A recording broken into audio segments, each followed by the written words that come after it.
Thank you, Mr. Speaker. I just want to stand for the record, in case people are not aware, Amendment A03468, introduced by my colleague from Allegheny County, is on my bill, and it is not an agreed-to amendment, just in case there was any doubt in anybody's mind. I want to really talk about many things that were mentioned. One thing was mentioned was the credit rating of Pennsylvania. And to understand what the credit agencies look at and what put us in the predicament we have. For 8 years, from 2002 to 2003 through 2010-11, state spending grew at 40%.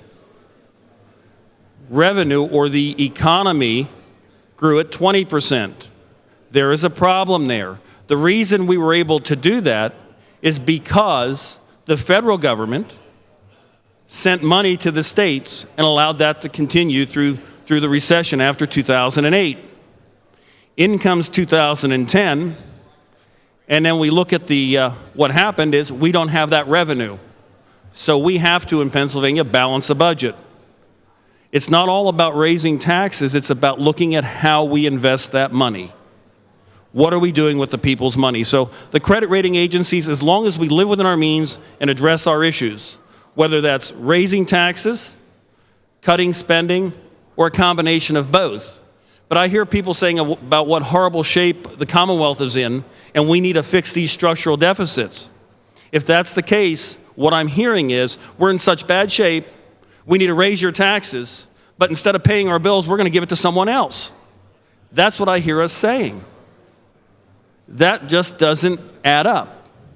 We are looking at cutting the paychecks of Pennsylvanians by a rate of 16.25%.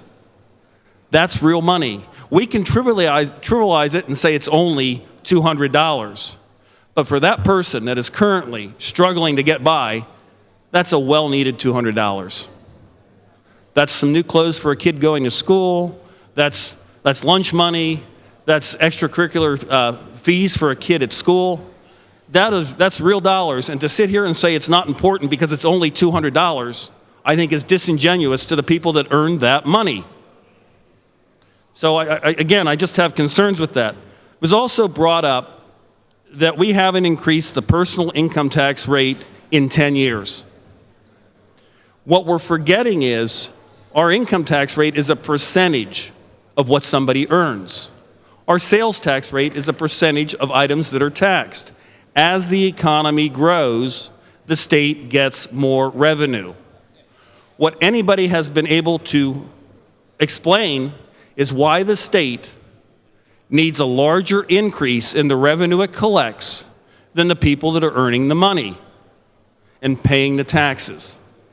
Why do we need that? Why does the state government need to increase at a rate greater than the citizens of this Commonwealth can afford? So, you look at all these things, you look at the cost drivers in the budget, you look at many different things. And I spend a lot of time going through the Pennsylvania Office of the Budget website because you hear all the claims of the cuts. Again, working Pennsylvanians have gone to work every day and paid their taxes. And we have increased spending over the last 4 years on the priorities of the Commonwealth. The budget the year before I came to this chamber, we spent $9.6 billion on public education. The last budget that was enacted was $10.6 billion on education. That is an increase. The budget prior, Governor Rendell's last budget, his second budget, actually was $10 billion, so he actually reduced it into 2010-11, reduced it. And we're not talking about the true facts of what's happening here.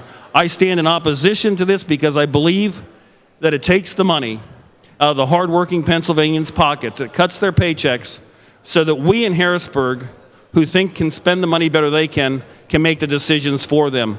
I ask that the members of this chamber please oppose Amendment A03468 468 to House Bill 283. Thank you, Mr. Speaker.